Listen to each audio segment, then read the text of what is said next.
I suspect that if there's one thing Constantine the Great believed with absolute certainty, it's that less really is more. The fabled emperor of the Roman and Byzantine empires came to power in 307 AD as part of the Tetrarch, formed by previous emperor Diocletian to rule an increasingly unruly empire. The Tetrarch was a governing system consisting of two Augusti or head emperors, assisted by two Caesars or junior emperors.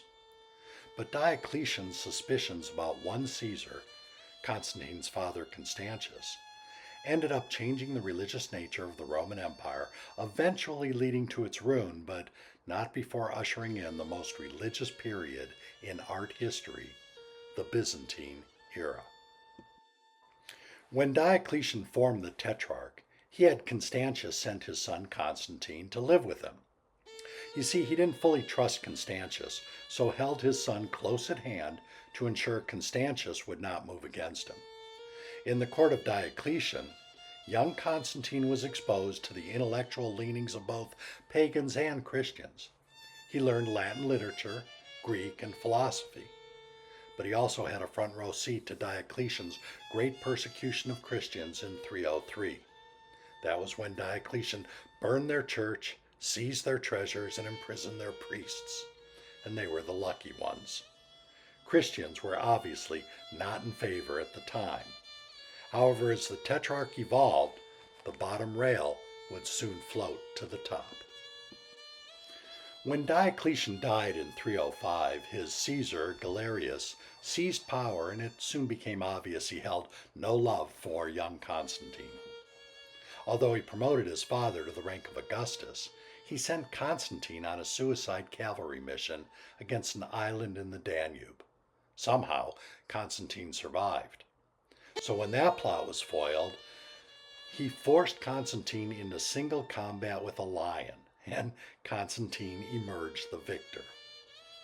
Constantine saw the writing on the wall, however, and before his luck ran out, he arranged to be reassigned to his father's army in Gaul.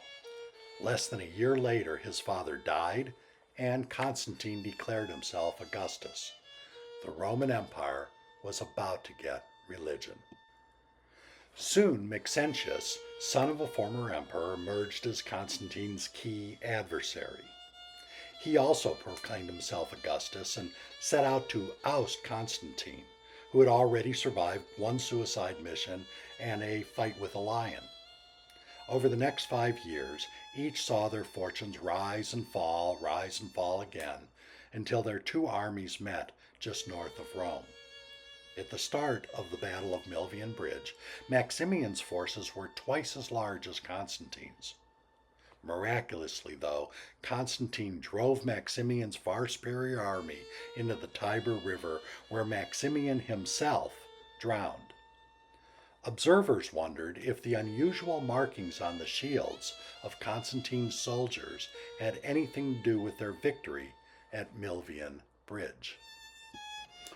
You see, the night before the battle, Constantine had a dream where he was told to mark his soldiers' shields with an X with a perpendicular line through it looped at the top. It was the Coptic sign for Christ. Many shields also bore the Latin words "In hoc signo vinces," in this sign thou shalt conquer. Constantine's conversion to Christianity had begun to flower, and soon it would send the Roman Empire toward both salvation and damnation. Consider how the Roman Empire had grown for over 5 centuries under the watchful eyes of multiple gods. Jupiter ruled the sky, Juno watched over women, Minerva was the goddess of wisdom, Aphrodite the goddess of love, Neptune ruled the sea. Venus, Pluto, and Diana, they all had their realms. Each god had their own priests, seers, and worshippers, creating unwieldy power centers to challenge any aspiring emperor. But Constantine knew how to navigate the challenge of so many powerful gods. Appealing to the growing Christian minority, Constantine was able to consolidate power as the Tetrarchy crumbled. In 313, Constantine met with Licinius, who was the only other Augustus remaining. They issued the Edict of Milan granting full tolerance to Christianity and other religions in the empire. It was a major step forward in the acceptance of Christians. In 330, Constantine again split the Roman Empire into East and West, establishing the capital of the Eastern Byzantine Empire in Constantinople, his new home. There he made the final leap into the waiting arms of Christianity. Certainly, much of Constantine's embrace of Christianity was political. By promoting the worship of one God, there'd be fewer bothersome priests and pockets of power to worry about. Less is more, as I said at the beginning. The Christians were also anxious for a champion, though, and it was a win-win proposition for both sides. Over time, and with his miraculous victory at Maximian in mind, Constantine became more of a believer. But he wasn't quite ready to take that final step. It wasn't until he was over 40 years of age that Constantine fully embraced Christianity, and he didn't seek baptism until days before his death in 337. He wanted to hold off as long as possible so that the maximum number of sins could be washed away in the currents of the baptismal river. However, the religious seeds he planted eventually grew into something much bigger. It took another 43 years until Christianity became the official religion of the Roman Empire. And that was when Emperor Theodosius I issued the Edict of Thessalonica. For 105 years, Christianity grew throughout the Western and Eastern Roman empires. The Western Empire, though, fell to the Germanic leader Odoacer in 476. But the Eastern Byzantine Empire, headquartered in Constantinople, which is today's Istanbul, continued along its Christian path. Eventually and inevitably, this path led to annihilation.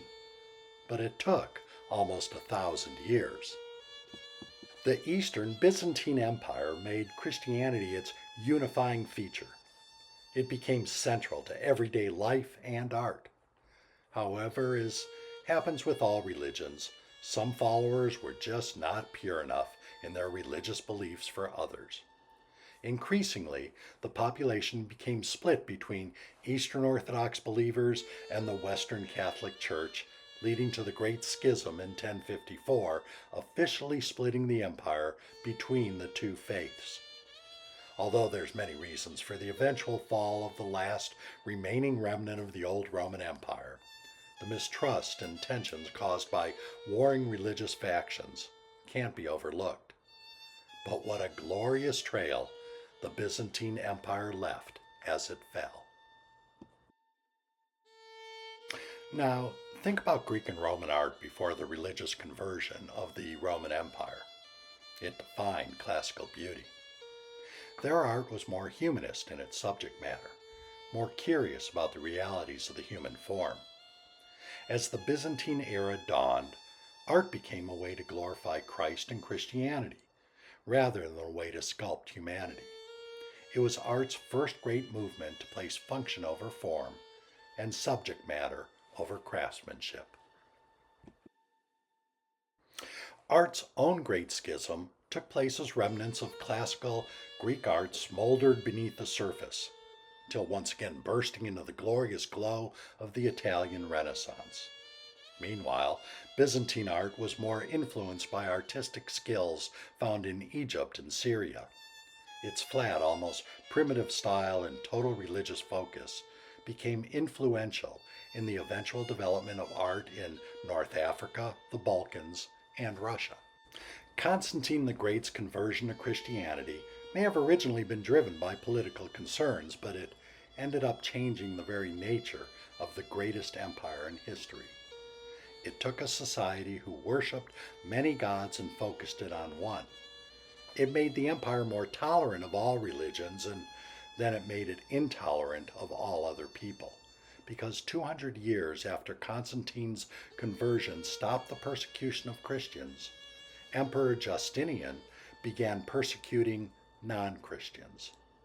As the Roman Empire morphed into the Byzantine Empire, Christianity strengthened its hold on the population, and once again, the art of the age was woven into the history of the age to form a beautiful tapestry of the Byzantine era.